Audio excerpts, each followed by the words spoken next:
Bom dia, você que está nos acompanhando pelo canal IBE Fortaleza, receba nesse momento meu grande abraço e também os desejos de que tenhamos um dia, um mês marcante, cheio das bênçãos do Senhor e que nós possamos aprender com o escritor da Epístola de Tiago, lições preciosas e que o reino de Deus seja pulsante, marcante e que também nós possamos nos debruçar diante de todos os ensinamentos que o livro de Tiago tem para nos ensinar, para nos abençoar e também para nos desafiar.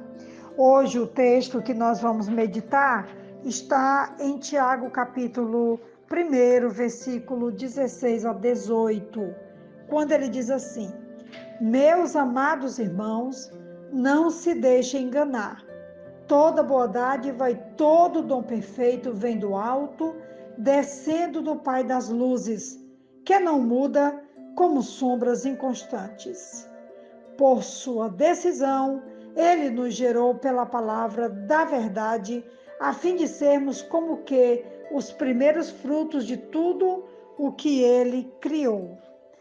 O texto começa fazendo um apelo: não se deixem enganar, porque toda boa dádiva e todo dom perfeito vem do alto, descendo do Pai das luzes, que não muda como sombras inconstantes. Não se enganem pensando que o pecado vem de Deus, pois dele só vem o bem, tanto que ele nos gerou pela palavra da verdade, como acabamos de ler no versículo 18, e a partir do versículo 21, temos a apresentação do que seja a palavra da verdade. Toda boa dádiva e todo dom perfeito vem do alto. Aqui uma substituição para Deus, para demonstrar que é do Senhor, das alturas que vem a boa dádiva, o cuidado, o socorro dele, a sua generosidade. O ensino de Tiago é que Deus dá boas coisas ao seu povo. Tudo que é bom vem de Deus. Dele não nos vem o mal e nem a tentação. Vem o bem, que é descrito no versículo 18. Não é suficiente, porém, dizer que toda boa dádiva e todo dom perfeito vem do alto. Qual é a evidência desta declaração? O que tem Tiago para apresentar como prova da sua afirmativa? A resposta está no versículo 18. Segundo a sua própria vontade, ele nos gerou pela palavra da verdade. Aqui nós temos a citação sobre o novo nascimento que ele nos gerou. E eu considero o melhor texto que fala sobre o novo nascimento está em Efésios capítulo 4, quando ele vai falar sobre esse novo nascimento que Deus gera em nós pelo seu amor e pela sua graça. No versículo 25 do capítulo 4, ele diz: Portanto, cada um de vocês deve abandonar a mentira, falar a verdade ao seu próximo, pois todos somos membros de um mesmo corpo. Quando vocês ficarem irados, não pequem, apaziguem a sua ira antes que o sol se ponha. Não dê lugar ao diabo. O que é furtável, não furte mais, antes trabalhe, fazendo algo de útil com as mãos, para que tenha o que repartir com quem estiver em necessidade. Nenhuma palavra torpe saia da boca de vocês, mas apenas a que for útil para edificar os outros, conforme a necessidade, para que conceda graça aos que a ouvem. Não entristeçam o Espírito Santo de Deus, com o qual vocês foram selados para o dia da redenção.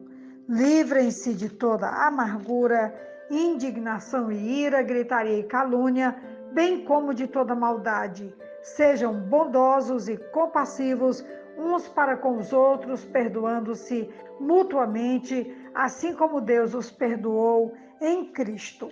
Esse é o melhor texto que eu tenho sobre esse novo nascimento que Deus gerou em nós pela graça e também pela sua misericórdia. Ele nos gerou, ele nos criou, ele nos deu vida e ele tem nos dado vida pela sua generosa mão, pelo seu cuidado, pela sua graça, ele tem gerado vida em nós e essa nova vida deve trazer esse resultado prático, porque toda a epístola de Tiago é um desafio para a caminhada do dia a dia, para a vida que levamos dia após dia. Também quero ainda falar sobre esse texto, quando ele vai falar sobre que ele não tem sombra de variação. Quando ele vai falar aqui, ele diz assim: toda boa dádiva e todo dom perfeito vem do alto, descendo do Pai das luzes, que não muda como sombras inconstantes.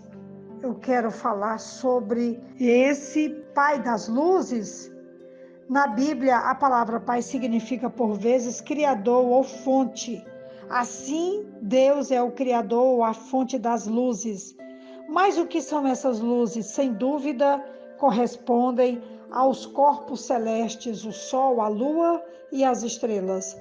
Mas Deus também é a fonte de toda luz espiritual. Devemos vê-lo como a fonte de toda forma de luz existente no universo, em quem não pode existir variação ou sombra de mudança. Deus é diferente de todos os corpos celestes criados por Ele. Enquanto estes estão sempre mudando, Deus não muda. Deus é constante. É possível que Tiago tenha pensado não apenas no brilho declinante do Sol e das estrelas, mas também em sua mudança de posição em relação à Terra, à medida que esta realiza a sua rotação. Os corpos celestes são caracterizados por variações. A expressão sombra de mudança pode significar sombra provocada por uma mudança. Nesse caso, talvez se refira às sombras que incidem sobre a Terra por seu movimento em torno do Sol. O que nós queremos dizer mesmo é que o nosso Deus, ele não muda. Deus é constante. E a Bíblia diz que de eternidade a eternidade ele é Deus. Ele é supremo, ele é glorioso, ele é majestoso. E eu gosto demais de saber que ele também é soberano, que ele não muda. Não há variação nas suas ações, no seu dia a dia, a forma como ele nos ama, como ele nos agracia, como ele nos acolhe, como ele se revela aos nossos corações. E é muito bom podermos nos voltar para um Deus que não muda. Nós mudamos, mas ele não muda. A constelação muda, o Sol, a Lua, as estrelas mudam, dependendo da rotação, mas Deus não muda. Deus não muda e é maravilhoso sabermos que nós podemos nos achegar ao Deus eterno, ao Senhor Todo-Poderoso. Tiago afirma que nosso Pai, perfeito em bondade, rodeia nosso caminho com dádivas. Também se realça em contraste com o sol ou a lua, que variam, mas Deus não, ele é constante. E para concluir o áudio, nós podemos dizer que o maior e mais importante de todos os seus dons é nos regenerar pela palavra da verdade, pela palavra do Evangelho, palavra de vida e também de transformação para a nossa caminhada diária. Essa é, pois, o desafio para a nossa caminhada hoje, é podermos nos voltar inteiramente para o Deus eterno. Que Deus nos ajude e nos abençoe e que nós possamos correr sempre para Ele como nosso Pai, um Pai amoroso que é. Aqui quem vos fala é a pastora Betinha, da Igreja Batista Esperança. Eu te envio um grande abraço nesse momento. Amém.